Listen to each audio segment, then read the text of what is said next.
Hello YouTubers, Puppy Phoenix here with something a little different. This is a rant. So, I noticed on my public YouTube page that someone by the name of AllShares left a message asking me to check out his/her/it/shim's video. Out of curiosity I clicked. Thus I was whisked away to a magical land of gremlins, elves, unicorns, and goblins. Okay, not really. Instead I found myself watching a video entitled Wak Up Youtube Smokers. I sat there and watched as this individual showed images of YouTube smoking fetishists, both male and female, with phrases between each image stating, "This is stupid," and "This is not sexy," and the like. Well, this kinda made me mad, and it angered me on 2 points. First off, I enjoy smoking, yes, but I never subject anyone to my smoking habits. Heck, I live in a country where smoking is the norm for many people. I myself try and hide my cigarettes behind my back in the presence of younger children because they are so impressionable. Most adults aren't even fazed by it, but I do seem to care. And this is just one example of many in how I believe that I am over-polite and courteous about my habit and my fetish. The second fact that made me so mad was that this user, AllShares, used the names, images, and personal property of private YouTube users, something I feel is completely uncalled for. That made this no longer a personal statement that he, she, it, shim was forcing upon others, but now it was a personal attack upon these individuals. Recently, I have been corresponding with one of these 4 individuals whose personal and intellectual property has been stolen and used in the video in question. This gentleman and I are actually becoming friends. My friend has contacted the user AllShares, requesting the video to be pulled down. Well, AllShares kindly told him that he, she, it, shim would think about it. Think about it.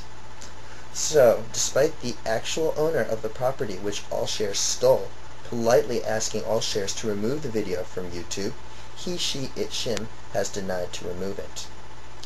I would like to encourage you, the YouTube users, to push for this video to be removed and for AllShares to be stripped of his, her, it, shim's director status, mainly because of what was done and how it was done. To AllShares, I would like to say a few things. First off, your spelling needs some improvement. You have titled your video Wake Up YouTube Smokers. However, you have a misspelling. Without adding the E onto the end of wake, it is pronounced as whack.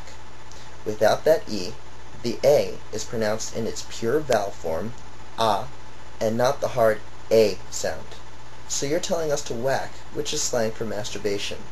So basically, you're telling all us YouTube fetishist smokers to do what we do best when we smoke. Kinda defeats your purpose. Now, normally I would be very forgiving of people's mistakes when learning and speaking a second language, as I have learned 2 second languages, and I also understand how hard English is. But because you've decided to assault me and others, I figure I might as well give you an English lesson while making a fool of you for the very audience you abhor so much.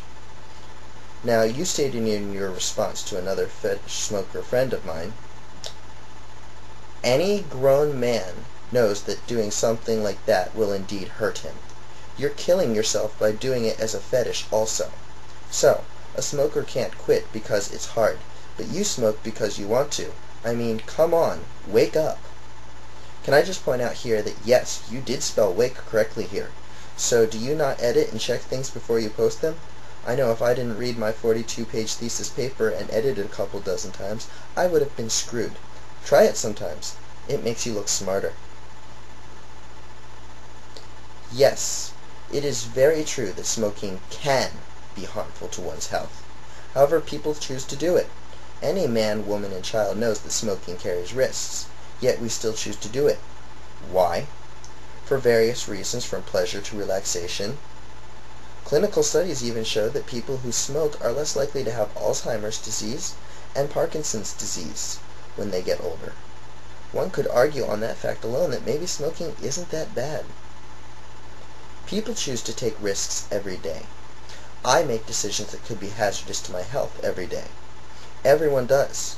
We choose to get into a car which could result in a car crash. we choose to walk to places which could have a variety of consequences.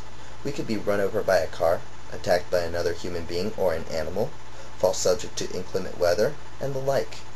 Every time we choose to eat, we run the risk of choking, or that maybe our food isn't cooked enough, and we could pick up some devastating foodborne illness. Some people would even argue that eating meat, dairy, or sugar, or caffeine, or white bread will aid in various health problems. Every time we choose to have sex, with or without a condom, we risk contracting various STDs. Every time we choose to swim in an ocean or a natural body of water, we run the risk of drowning, being run over by a boat, or being attacked by a predator.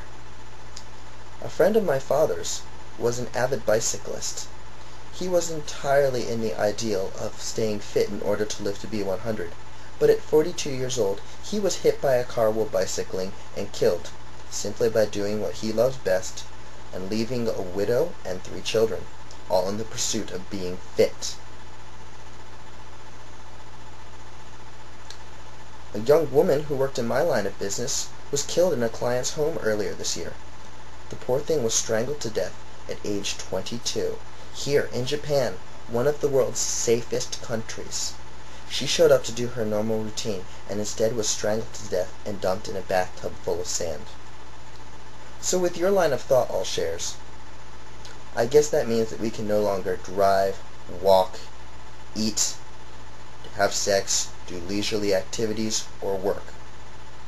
Now, does a life without driving, walking, eating, sexual intercourse, leisure, or work, or education sound like much of a life? I don't think so. So people choose to take risks day in and day out in hopes of enjoying a better life. And speaking of people with a better life, I would like to call into play my great-great-aunt Ruthie. My great-great-aunt Ruthie smoked and drank almost every day of her life until she died at the ripe old age of 94. She loved smoking, she loved drinking, among various other things, and everything she loved, she did in excess. When asked if she would change anything about her life, she said, "Not a thing." That's over 70 years of smoking. My grandmother had a similar history. My best friend's grandfather lived to be 87 and died in his sleep. He also smoked more than 3 packs a day and drank 2 glasses of scotch or bourbon every day.